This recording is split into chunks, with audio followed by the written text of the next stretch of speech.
So now I also went to the website Christian Wicca to get a better understanding of what Christian Wiccans, what they call themselves as Christian Wiccans, what they believe, basically just to get a statement.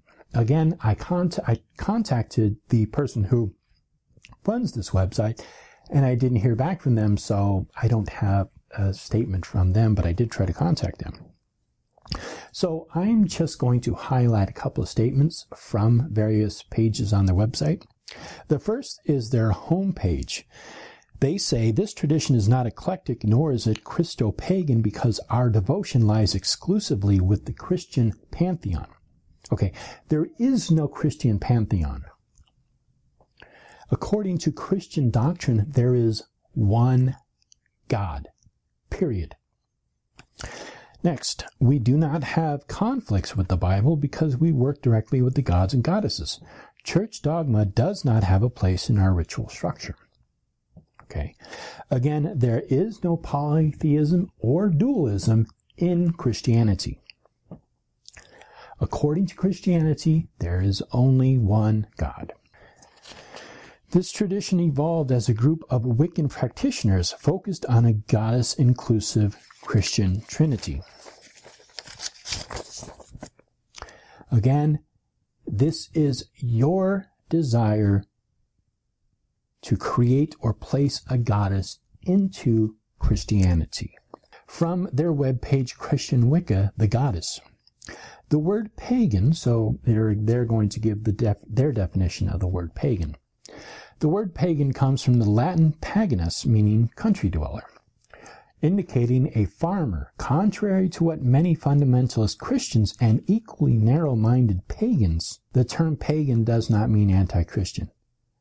This is puzzling. I don't understand why they didn't just say, contrary to what many fundamentalist Christians and pagans, just because somebody doesn't understand the definition of a word doesn't mean that they're necessarily narrow-minded. It could be that they just have the wrong interpretation of a word, or they just don't exactly understand what that word means. So here is the Oxford Dictionary's description of the word pagan. Late 14th century, from late Latin paganus, pagan, in classical Latin villager, rustic, civilian, non-combatant. It's a noun use of adjective meaning of the country of a village, from pagus, country, people, province, rural district. Originally district limited by markers. Thus related to pangyr, to fixed, fasten, from the pi root pag, to fix, as an adjective from early 15th century. So it's also a noun, and number one, it is no longer in technical use, one of a people or community observing a polytheistic religion, as the ancient Romans and Greeks. Number two, a member of a religious, spiritual, or cultural community based on the worship of nature or the earth, a neo-pagan. Disparaging and offensive. In historical context, a person who is not a Christian, a Jew or Muslim or heathen. Let me repeat that. In historical context, a person who is not a Christian, Jew or Muslim, a heathen. Number two, an irreligious or hedonistic person. Number three, an uncivilized or unenlightened person. Somebody who's kind of dumb, like me. Okay, so this is from Christian Wicca, the oxymoron syndrome. How can Christianity and Wicca mix? How can that be? Isn't being a Christian and a Wiccan oxymoron? The literary combining of two contradictory terms, like Christian Satanism. These two separate religions, Wicca and Christianity, are simply incompatible. They're not oxymorons, they're just not compatible. If you want to practice witchcraft but not take on the religious overtones of Wicca, then yes. Then your religious choice would be Christianity and you would practice witchcraft. But this would not be Wicca. So Wicca, as it stands, is a religion.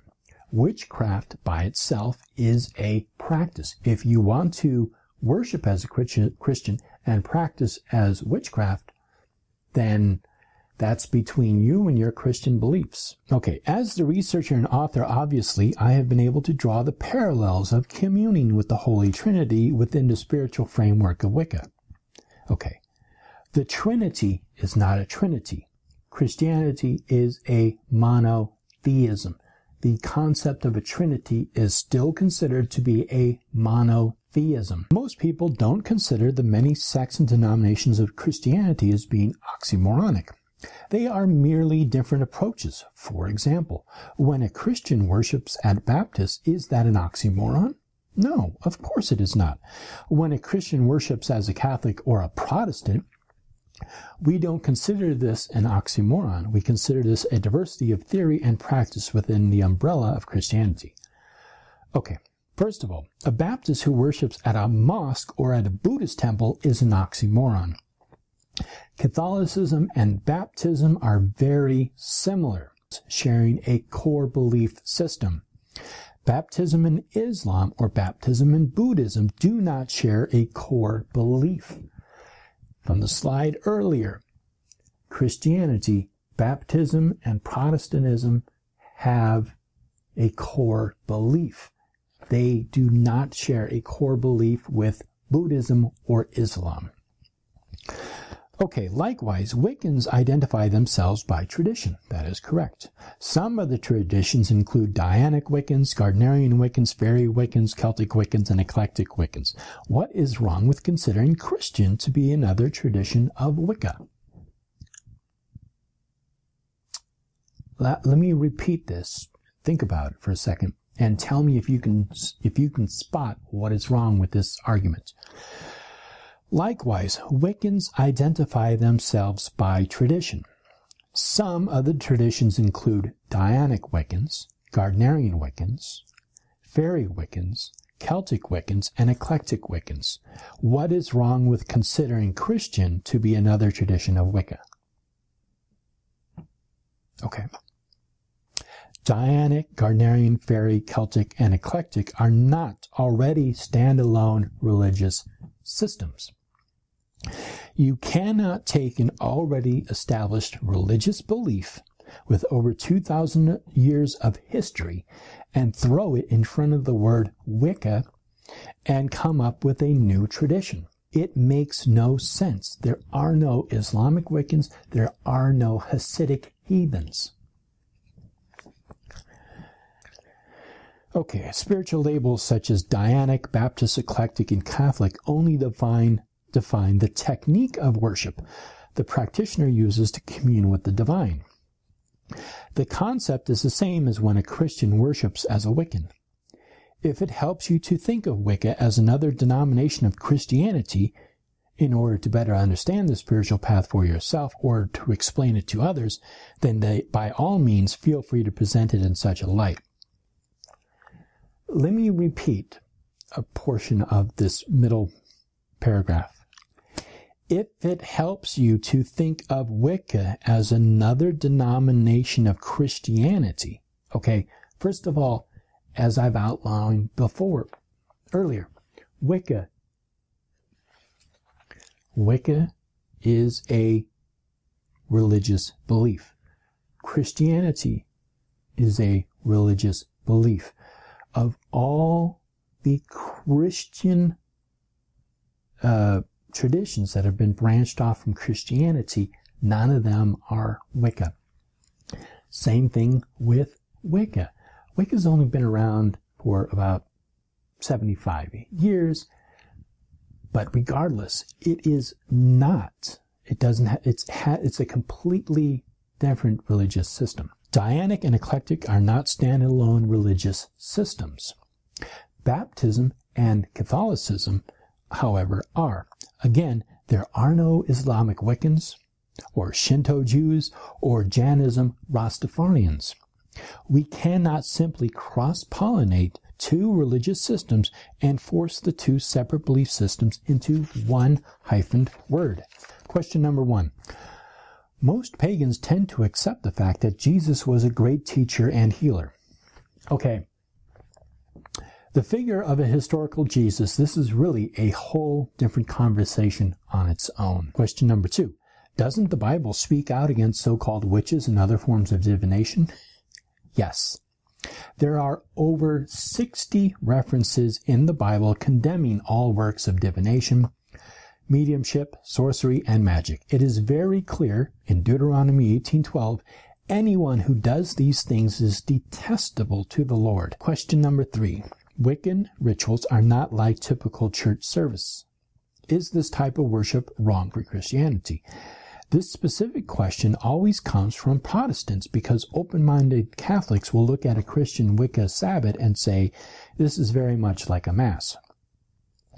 Actually, there is a very sound reason for that. Christianity spread worldwide via the Roman Catholic Church. Their tactic for converting paganism, their tactic for converting pagans into Christianity was to make the rituals of pagans into masses. Make each set of pagan deities into saints in exchange for taking on the Christian triune God. Those opposed or those who did not conform were killed. Okay, do you have a source for this quote?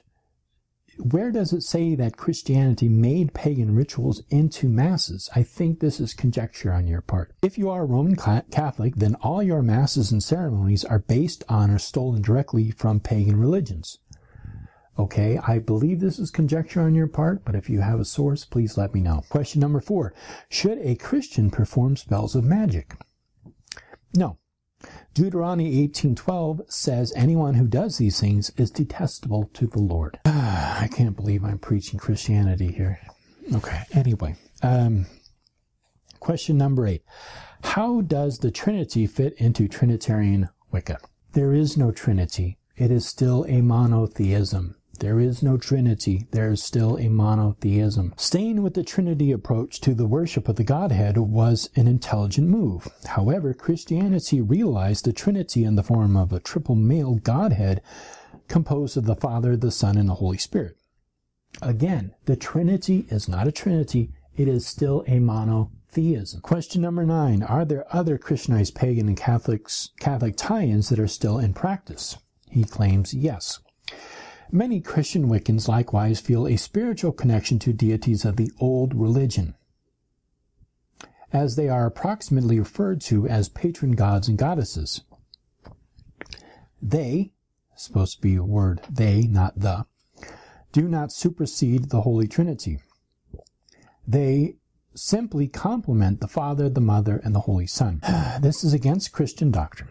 Christians must worship only one God. Idolatry is a sin. You cannot call yourself a Christian and pick and choose what you want to believe. Christian Wicca allows a spiritual and free-thinking Christian to worship the Holy Trinity, as each practitioner sees fit, without having to give up the Christian Trinity in order to practice Wicca. Okay, if you can somehow reconcile all the contradictions, the 62 condemnations of sorcery, divination, and mediumship and magic in the Bible, the 2 separate and distinct beliefs, the opposing ethics, and completely different set of principles these religious systems hold, and you still choose to continue to force ideologies into a badly wrapped package, then yes.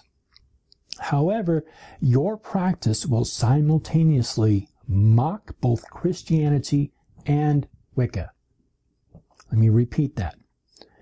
Your practice will simultaneously mock both Christianity and Wicca, alienating not only the group energies associated with both religions, but the followers of each system. I'm not telling you what to worship or what to believe, but I am pointing out that religions, their systems, and the followers thereof are deserving of our respect, their independence and reverence, regardless of whether they are 2,000 years old or 75 years old. Slapping 2 religions together like some twisted social science experiment is just offensive.